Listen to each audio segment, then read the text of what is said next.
Papa told me I couldn't do a lot of things. I feel like I'm the chosen one. Look at this. We created this. This didn't exist before we were here. All we are is proud and passionate. I love Toronto. I love this team. And we're going to the NBA Finals. Let's go! Nothing matters but winning. Welcome back to episode 84 of Rapzville Weekly. I'm your co-host, Gabriel Chelio, alongside Adam Kasuchi. And today we're going to be talking to you guys about the first round of the NBA playoffs. We don't have a guest for this episode. This is our guest series, but we couldn't acquire one for this weekend. It's a little too short notice. We do have 2 guests lined up for the next 2 weeks, so stay tuned for that. And if you guys want to be guests, DM us on Instagram at Rapzville, Rapzville. And on this episode, of course, please like and subscribe. Leave your comments down below. Let's just get into the first series here because we made our predictions last episode, Adam. And one of the predictions I made was the Miami Heat versus the Milwaukee Bucks. I chose the Miami Heat. I knew that it'd be, in my opinion, I thought it was going to be a good matchup. You know, Miami's a tough team, a little bit of underdogs this year. They kind of fell really low, but they do have some great players. They went to the NBA Finals last year, and I was horribly mistaken and let down. The Bucks swept them 4-0 very quick. And the thing that bothers me is that there was no fight. The first game is how I expected the series to go. If they got swept 4-0, so be it. But I expected every game like the first game where it was 109-107 and they went into OT. But the other 3 games literally were blowouts, 30-point losses and 20-point losses, just not even close, just complete destruction. And it's a huge letdown. Like, I don't know how Miami did this. 2 nights below 100 points. I really didn't expect this. And it was just, I think, a matter of inconsistency. Jimmy Butler, who was proven to be a star player last year and really carried them in the finals, a complete dog for their team, averaged about 15 points. Duncan Robb showed up the first game. That's why it was so close. But the next 3 games, he had like 10 points or less. Same thing with Tyler Hero, pretty much 10 points or less every game till the last game. Their supporting cast was not there. And those guys, Duncan Robb, Tyler Hero, 2 of their star young players, those guys really were X factors in last year's playoffs. And this playoffs, they were nowhere to be found. And the one game, at least Duncan Robb was having a great night. That was when they made it close. You could see that the impact he had on that game. When the other games, when he was silent, putting up 2 points, they had nothing. Even Dragic fell asleep the last 2 games, didn't provide enough support. Trevor Ariza went scoreless 2 of the games. The other 2 games, he had about 10 points apiece. Even Kendrick Nunn, kind of the same thing, only showing up in 1 game of the series. A lot of the guys just fell asleep, and I think they did not have enough supporting cast. No, yeah, I think you're right, Gabe, and I think the reasoning towards that for the struggle of the Miami Heat guards is because of the newly acquired Jrue Holiday. I think he has been the difference. If you look at his game status and just game by game, he's played great. He's given you 10 assists per game in almost each of the games except the first game. He's given you almost 20 points a game in 2 of the 4. And he's given you that defensive effort, which the Bucks really did struggle. If you look at their other guards, they got Forbes, DiVincenzo. They don't got a lot of defensive presence. And when you look at Jrue Holiday, he's the difference maker. You're going to get your numbers from Giannis. You're going to get your numbers usually from Middleton. Those guys will put up their numbers. But Jrue Holiday, I think, is that X factor, that difference maker that really helped them win the series and make it a pushover. And we talked about it once the trade went through, how big of a trade we thought this was, and we mentioned how he was underrated, and we mentioned how we thought it was a fantastic pickup because of his defensive ability on the floor, and now we're even seeing offensively him putting up great numbers, scoring the ball and assisting, plus the defensive presence he brings. Like, there was some games this season me and Adam watched where we just saw him make every bucket in a couple plays or have an assist, a steal. He'd somehow contribute to almost every play on the floor during certain stretches of the game. So he's a huge impact to that team. Great pickup. And I guess especially against a team like Miami where you have strong guards, shooting threats, he has been very important to this series. Yeah, and I think that's all credit to the Milwaukee front office really noticing that, really seeing an issue in their guards and trying to get a more defensive-based squad. And they plugged in, I think, the perfect guy for it. You still get your scoring, you still get your assist numbers, you just get better defense. And I think they did overpay with him. With the max contract, I think that is a bit too much. But I do think that that's the guy to go for. I mean, he's proved it in the league. tremendously. I think he's proved it with the Pelicans when he's been there. He's done his part. He's done his part all over the league. He's been a great vet to a lot of younger players in the league. So I think he was the right choice, and credit to them. All right, next series, 76ers versus Wizards. We both had the 76ers winning this one, and it looks like we're going to be correct. Right now, they are up 3-0 in the series, and it's looking like it's going to end soon. We honestly didn't expect anything different. Tonight, there will be an opportunity for the 76ers to end the series. I think they're just a stronger team in general. I believe in all three of those games, Bradley Beal put up pretty good numbers. Russell Westbrook sometimes shot quite poorly, but he did do a good job facilitating, assisting, rebounding, kind of getting his usual almost triple-double stats. And then Philly, they just had their guys playing well. Embiid, there's no stop for him. What is Alex Len going to do against Joel Embiid? And then you also have other players that can work on the inside, like Simmons, and you have Harris, who can do a bit of everything. I think there's no real stop for them. There's no real defense that Washington has that can do a number on Philly. There's no stopping them, and I think, we all predicted this. Keep it simple. Yeah, we really thought starting into the series, obviously I picked the 76ers as well. There really is no stop to Embiid. Alex Len isn't going to be the answer to stopping Joel Embiid, and that's why he's got the numbers he has this series. I also think Russell Westbrook isn't doing enough stats-wise. He looks like he is, but the field goal percentage isn't at par once again, and it's just a continuing trend for him. Beal has been doing, like you said, Gabe, has been doing the most. He's been scoring 30-plus every game, and it just shows that the team just doesn't have enough juice and enough firepower to beat the 76ers team. And I think they got a good mix here with Ben Simmons. They got Curry, they got the shooting, they got Danny Green, their wing player, and I think they got a good mix here. I think Tobias Harris has been the real big step-up, Gabe, don't you think? Yeah, Tobias Harris, his numbers are looking good, and I think that he is just in that position where you're kind of focused on Embiid, you're trying to double team him.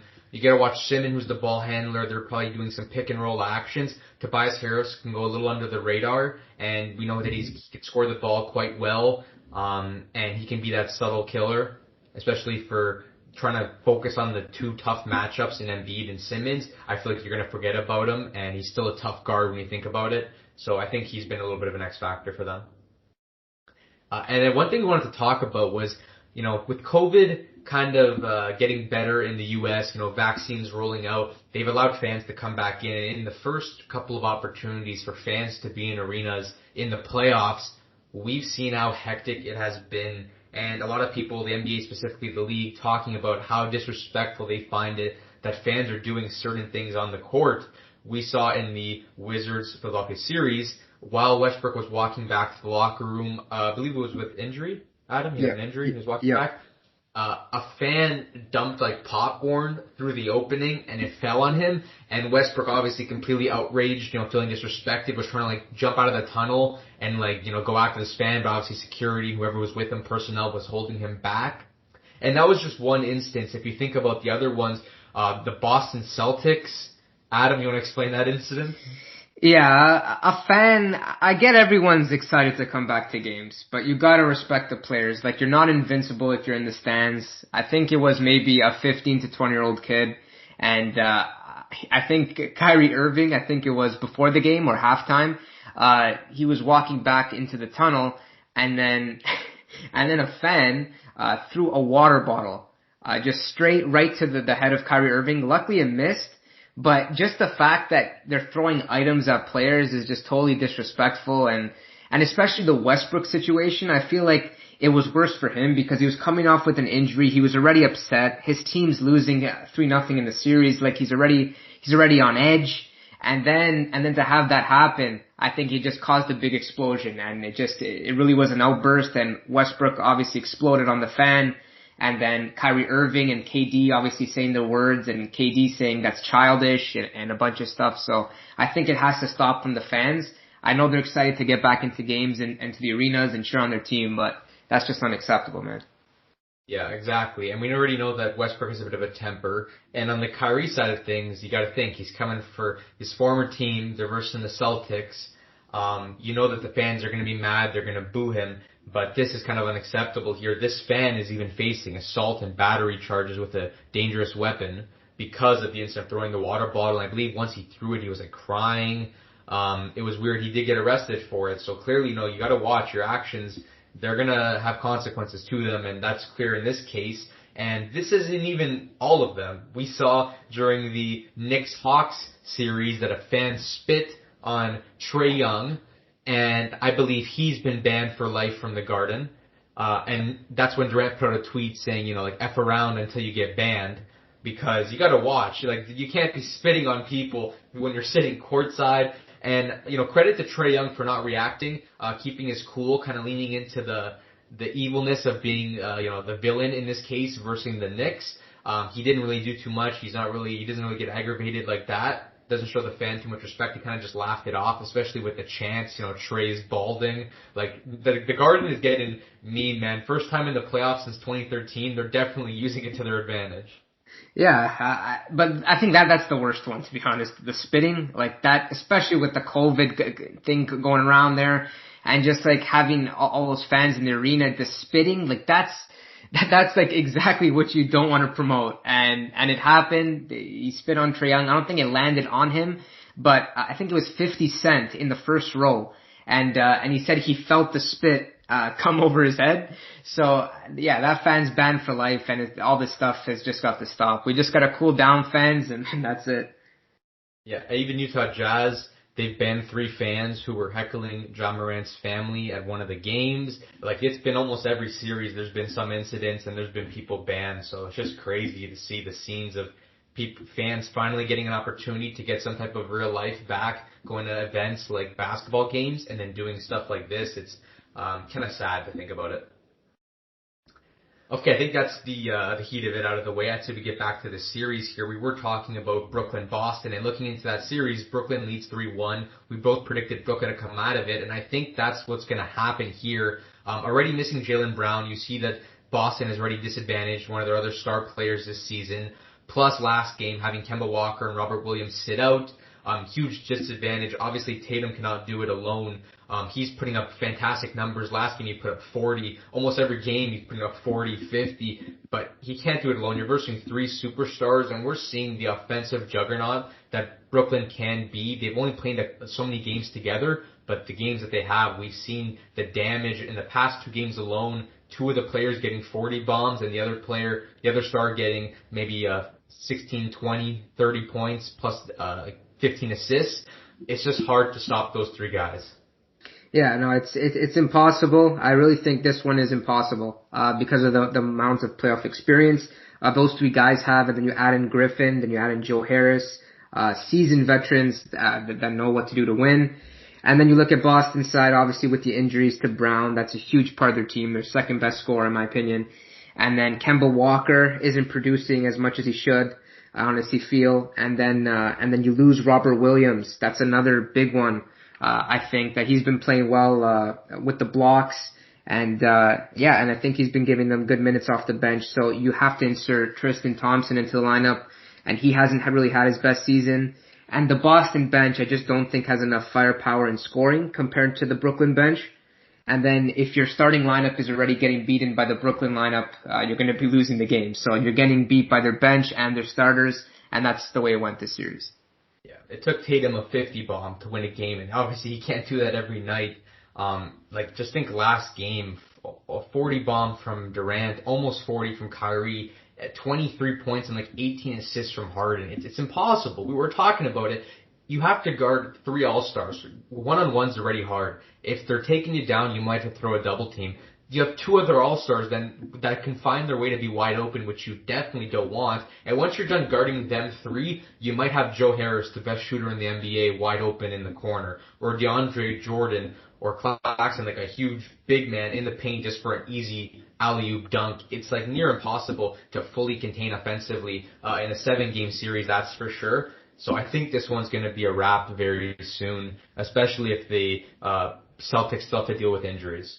Yep, and I think the impact of all those guys resting, Harden having the injury, Durant having the injury, Irving out for personal issues, and cough fake issues, but there's so much stuff going on with the Brooklyn team, and I think that's helped them. All those injuries, having all those guys, even though they were injured, having all those guys stay off the court, I think they're more fresh than for sure like teams like the Lakers with LeBron James and Davis, having played through and trying to play through injuries.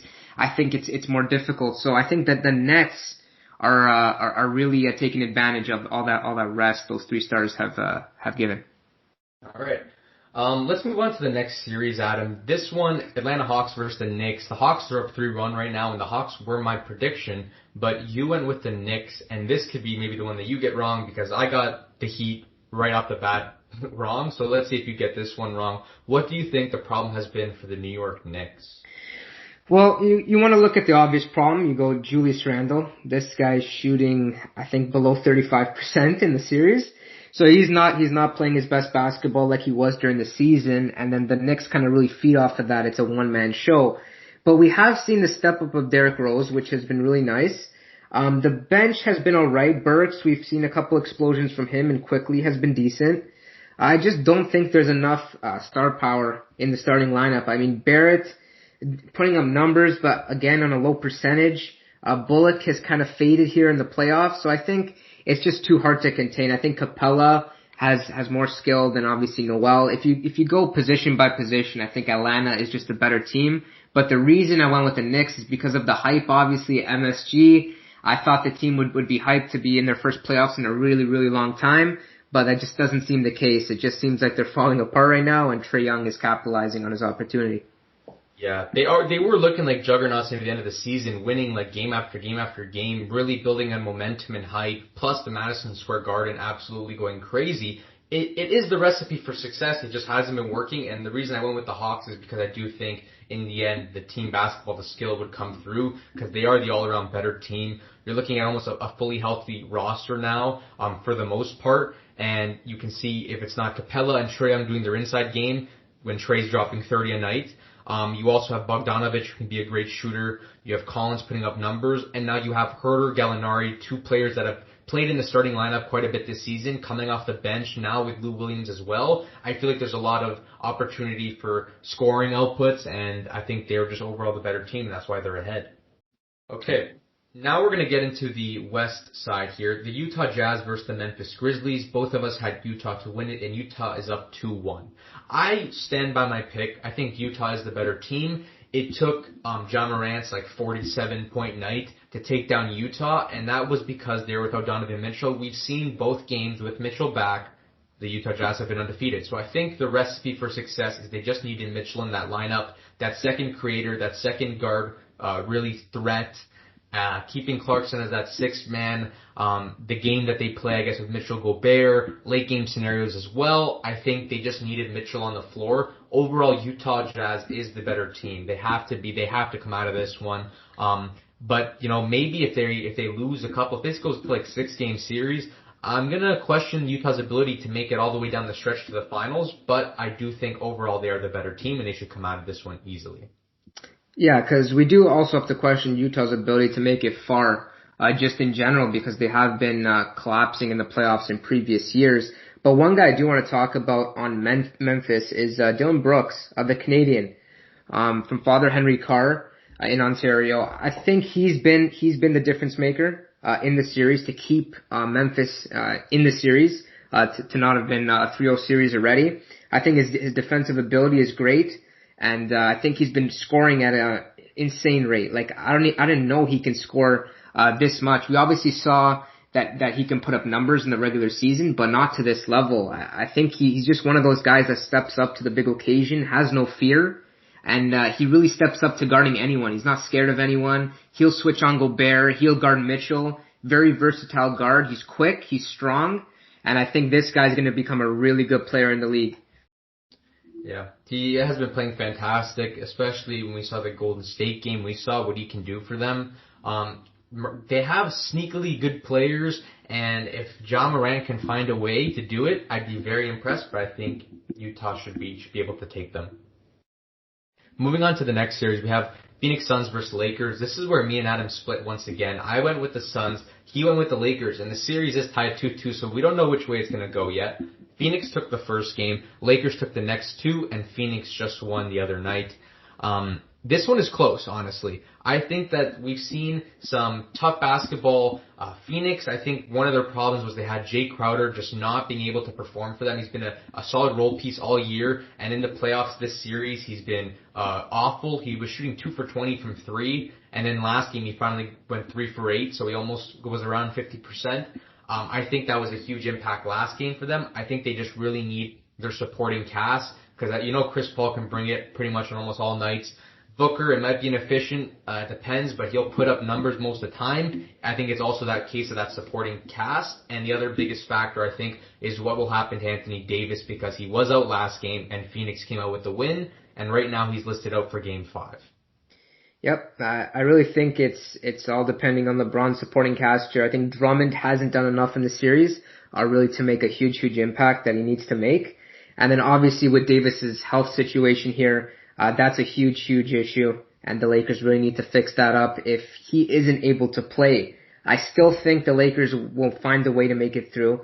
I don't think the Phoenix Suns, I think they're a great team. I just don't think they're ready yet to make it through. I think Booker has scored on a tremendous level so far in the 4 games, but his percentages has dropped as the series went on. And I've seen that a trend in big games with Devin Booker. But Chris Paul, I do think he really does step up in these situations, and I think if the Phoenix Suns do somehow find a way out of this series, it's because of Chris Paul organizing the team and finding a way. Yeah, plus I'm going to give a shout out. I think DeAndre Ayton has been playing great basketball, and I think Cameron Payne has been interesting off the bench for them, a good piece. So I think, that cast, they have to play team basketball. They all have to step up and play great for them to win. LA, I feel like they're focused a lot on those 3 stars, and I think Davis could be a huge factor if he doesn't get it. Then again, LeBron does conduct the NBA, like he makes things move. So if he's playing unreal basketball, there's always an opportunity. But for now, we're going to hold on to our picks, right, Adam? Yeah, I would hold on, and we need to see step-ups from guys like THT, Taylor Horton-Tucker, Kyle Kuzma, Caruso. We got to see more from these guys. They're the defending champs. They've already won a championship. So they really got to step up in these big games and help out LeBron James. He can't be doing everything, and he's been a bit on the quiet side with the scoring, but he's been assisting, he's been doing his usual self, and he's been making big defensive plays. So he can't be doing everything on both ends of the floor. He needs some help here, even Schroeder too. All right, next series, Denver versus Portland. Series tied 2-2. Me and Adam both selected Portland to win it. With the addition of Norman Powell, we really think that he'll add some experience to the team and scoring. And Denver without Jamal Murray, we just think that's the way things are going to swing. And it's close, very close. Portland took the first game, and the second and third game went to Denver. So obviously we're interested to see how this one goes. Damian Lillard has played, very good basketball for the first 3 games. Last game he was very quiet, but the first 3 games he put up big numbers. CJ McCollum supporting him. And I think Game 4, the reason they came out with that one was Norman Powell, because it wasn't Dame. CJ was doing a bit, but I think Norm was stepping up the most. So shout out to Norman Powell for taking that game for them. We just need to see, them just play their hearts out. It's going to be a tough series, obviously. Jokic is a tough guard. He makes their team incredible. You have hardworking guys, Campazzo. You got Gordon to watch out for. They have pieces as well. So it's going to be a tough matchup, no doubt about it, but I do think Portland will take it in 7 or 6. Yep, I really think Portland is underrated this year. I think you look through 1 through 5, you got guys who can score: McCollum, Lillard, Powell, Nurkic, Covington. All these guys can really score at will. So I really think Portland will make it through this series. I think you got Nurkic as the defensive anchor to try to limit Jokic to not having those crazy nights.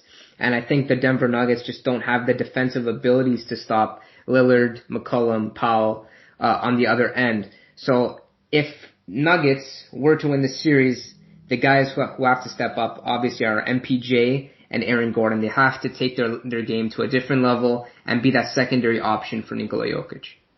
MPJ has been playing great basketball this year, don't get us wrong. So if anyone could do it, it's going to be him. But I think it's just going to be a close one in general. We knew that going into this. And that brings us to the final series, which has a similar vibe. The Clippers versus Dallas. The Clippers, we always got faith in Kawhi. He turns it up in the playoffs like 99% of the time. So we knew that we think he's going to come out with this one. That's what we're betting on. But we were shocked. Dallas took the first 2 games, and we were weary on what the Clippers were doing wrong. Was Pandemic P, Paul George, coming back because he wasn't putting up, the best numbers at sometimes, but he worked his way through it, and the Clippers ended up taking the last 2 games. So, Adam, what do you think the key is here for the Clippers to come out with this and hopefully make our predictions correct? For the Clippers, I mean, honestly, I don't understand why they're not playing Serge Ibaka. I get he's coming off the back injury, but they're missing an inside paint presence. When you look at their team, they're sometimes playing Kawhi Leonard at the 5 and guarding Porzingis. I saw him guarding Porzingis for most of the game, and you can do that. Kawhi has the ability to do it and to play small ball, but I'm telling you, they need a big in order to make this team a different team and put them over the edge. You got Ivica Zubac not playing his best basketball. You need a big who can stretch the floor, and that's Serge Ibaka. Serge Ibaka, if this guy steps up, he is the difference maker in this series, and he hasn't been doing it. They haven't been giving him much minutes. I don't know if he's game fit yet. He doesn't look game fit when he comes into the lineup, but I think he just has to step up, man. Without Serge, I don't think this team can be a team like the Lakers or a team like the Suns or the Jazz. I just don't see it happening. And for the Mavericks side, I think Luka Doncic, he just has to keep on putting those magical nights up. I mean, he did it for the first 2 games and continues to do it. But he just, he needs his supporting cast to come out. Tim Hardaway Jr., another guy that really needs to consistently score. Porzingis has to be that second option. And, I saw a meme on Instagram that said like Luka Doncic is like the Kobe and Shaq, and Porzingis isn't anything right now. So Luka Doncic is really carrying the load there. And, I think for the Mavericks to win, I think it has to be Luka Doncic, 40 bombs every game with a high number of assists. Yeah. It's a Luka Doncic and Porzingis are like Kobe and Shaq, but Luka is Kobe and Shaq, and Porzingis is nothing. Doncic carrying, really. First game, 30-point triple-double, and then the next 2 games, 39, 7-7, 44, 9-9. Those 3 games, obviously, they lost. The 44 game he had, they lost, but the first 2 they won. He's putting up great numbers. The games that they won, you saw Tim Hardaway was a great scoring option for them and put up good numbers. That's why they came out with those 2 victories. Porzingis, I felt, has been quiet for most of this series. Really needs to step up if they want them to win. And the Clippers, Kawhi and Paul George, as expected, when we played them, we know it's usually just them 2 doing everything. They've been putting up good numbers. Paul George has been iffy. There's been points of the game where he starts off shooting like 0 for 5 and Pandemic P starts trending, but in the end, he puts up decent numbers. I think that they just need some type of supporting cast because it's really just them 2, and it becomes very simple basketball from there. So hopefully they get more contributions, and Serge would be a great addition and help for them on the inside. Okay, I think that's pretty much it, guys. We've covered each of the series here. Let us know who you guys think will win each series, and possibly who do you think will win the NBA championship in the end. We hope you enjoyed. Please like and subscribe. If you want to be on the episodes, DM us on Instagram at Rapzville. And that's us signing out. Peace. People don't really understand how obsessed I am with winning. I don't care about anything else.